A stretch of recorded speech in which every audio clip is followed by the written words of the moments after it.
When the election is approaching, the most talked about thing is Russia's interference in the election.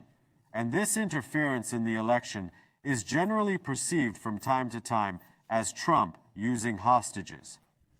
Let's take a look at some answers to the question of whether Russia will or will not interfere in this election with a cyber intervention in any way.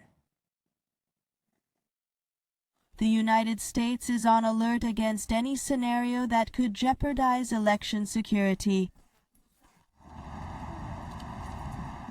The United States Federal Bureau of Investigation (FBI) and the U.S. Cybersecurity and Infrastructure Security Agency warned Russia has allegedly launched 2 new disinformation attempts about the elections, an article and a fake interview.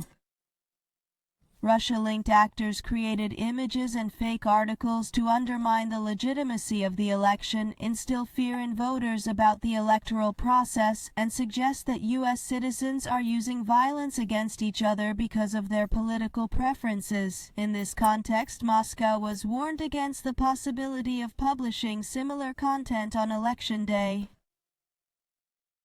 Recently, a fake video showing Haitian migrants voting in the elections was circulated on social media. CNN television reached out to one of the Trump-supporting social media influencers who shared the video. The influencer said he received $100 from a pro-Kremlin propagandist for sharing the video.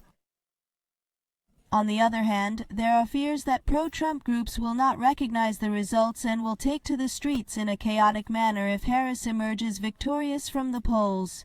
The Proud Boys, the group behind the January 6th congressional raid, are once again on the scene. The far-right and anti-immigrant group said they would follow the elections at the polls.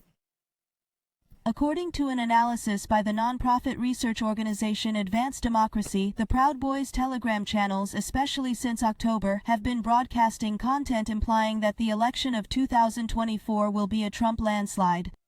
And in the critical swing state of Georgia, a poll worker caused fear and panic on Monday because he was found to have sent a letter threatening to bomb election officials by posing as an unelected person in the state. The poll worker was detained after the incident.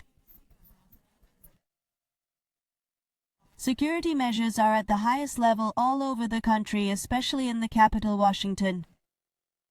Security cameras were placed around polling stations and vote counting centers. Snipers were deployed on the roofs of these centers. Panic buttons were placed in the voting booths to maximize security at the polling stations. Additional police teams were deployed to the streets. Inspections were tightened with unmanned aerial vehicles. National Guardsmen are on standby in Washington and Nevada states. Many shop owners took precautions against a possible riot. Storefronts were boarded up.